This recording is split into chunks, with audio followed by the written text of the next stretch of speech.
His name is Alexei Navalny, a 41-year-old lawyer turned anti-corruption crusader who wants to take on Vladimir Putin in next year's Russian presidential election. He's been described by some as the David to Putin's Goliath, rallying thousands to protests across Russia.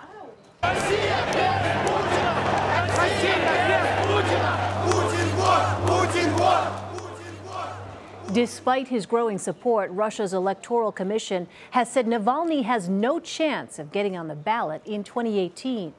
Just this past Friday, a Russian court extended probation for Navalny by 1 year, a sentence that should bar him from running for office until at least 2021. He was convicted of fraud in 2013 and 2014 after trials both he and his supporters say were fabricated by the Kremlin. But whether or not Navalny is allowed to run next year may not matter because his campaign against corruption doesn't look like it's running out of steam anytime soon. This is the Kremlin. It's a fortress of palaces and churches right in the heart of Moscow, and it is the seat of Russian power. It represents the might of Russia. It's been the symbol of strength and stability, and for the last 17 years, it's been under the control of one man, Vladimir Putin. Without any doubts, this corrupt regime will be crushed. Another man will become a president of Russia. What do you think the chances are you'll end up dead?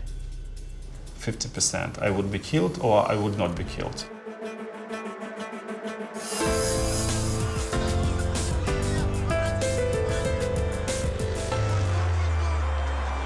When we spent time with Navalny on the campaign trail, the people we spoke with, they were very engaged with what he is doing in his campaign against corruption.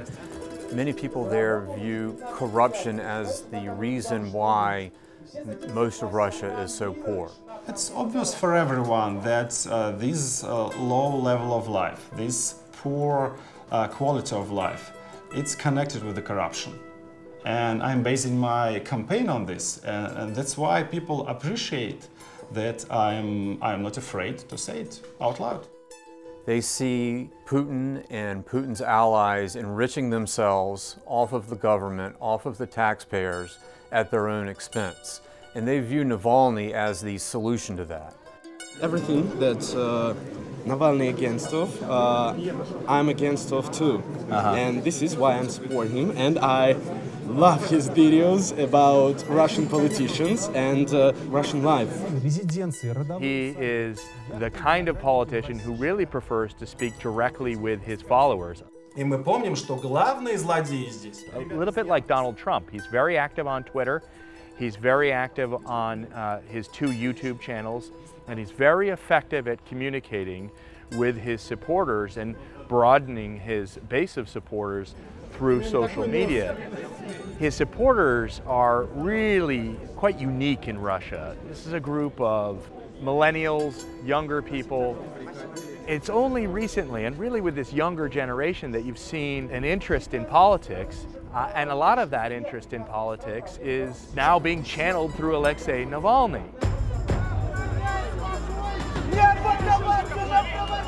On our second trip to Moscow for this story, we were there for the June 12th protest. It was supposed to be led by Alexei Navalny, but he was arrested before he even left his home. The police picked him up before the protest even began. So this was a protest without a leader. It became a situation where we really had to not only watch what was going on, but watch out for ourselves. And before we knew it, riot police were moving in. And I never really got a good sense of who they were going after, and it seemed random at points.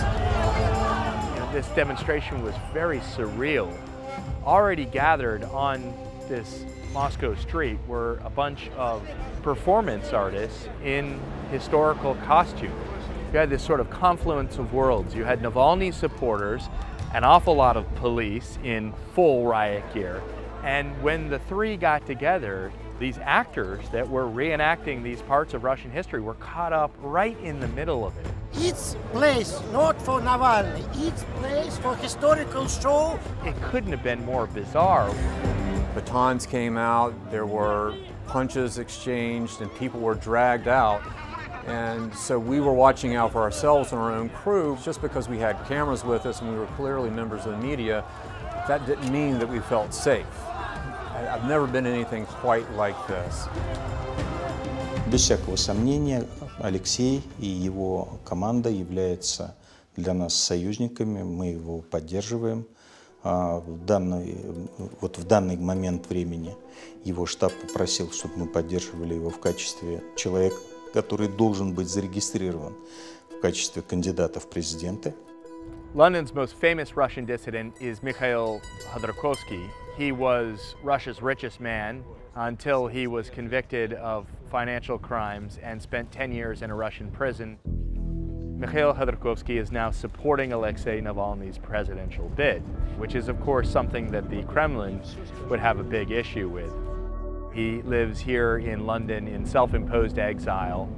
From London, Mikhail Khodorkovsky is effectively plotting, planning, and funding the overthrow of Vladimir Putin. What I thought was most interesting is that while he supports Navalny, he doesn't think that Navalny is the solution to all of Russia's problems.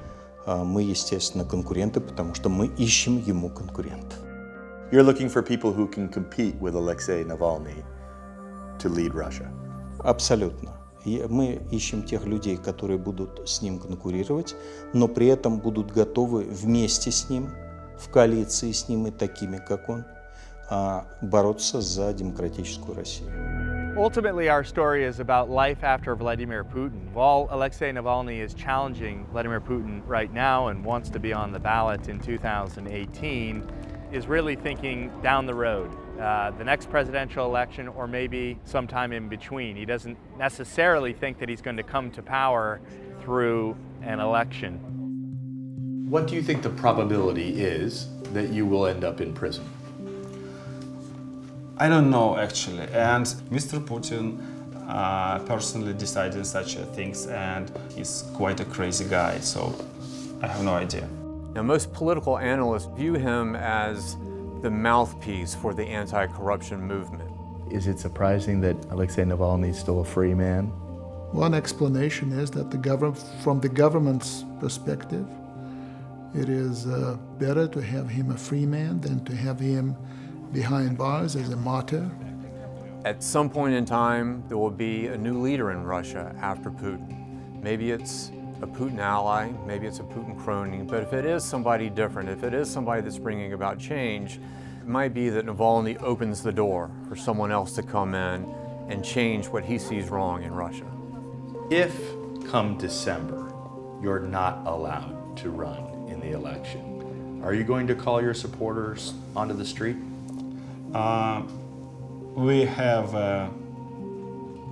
We're thinking about special plan on this occasion, but in any case, I'm not going to keep silence.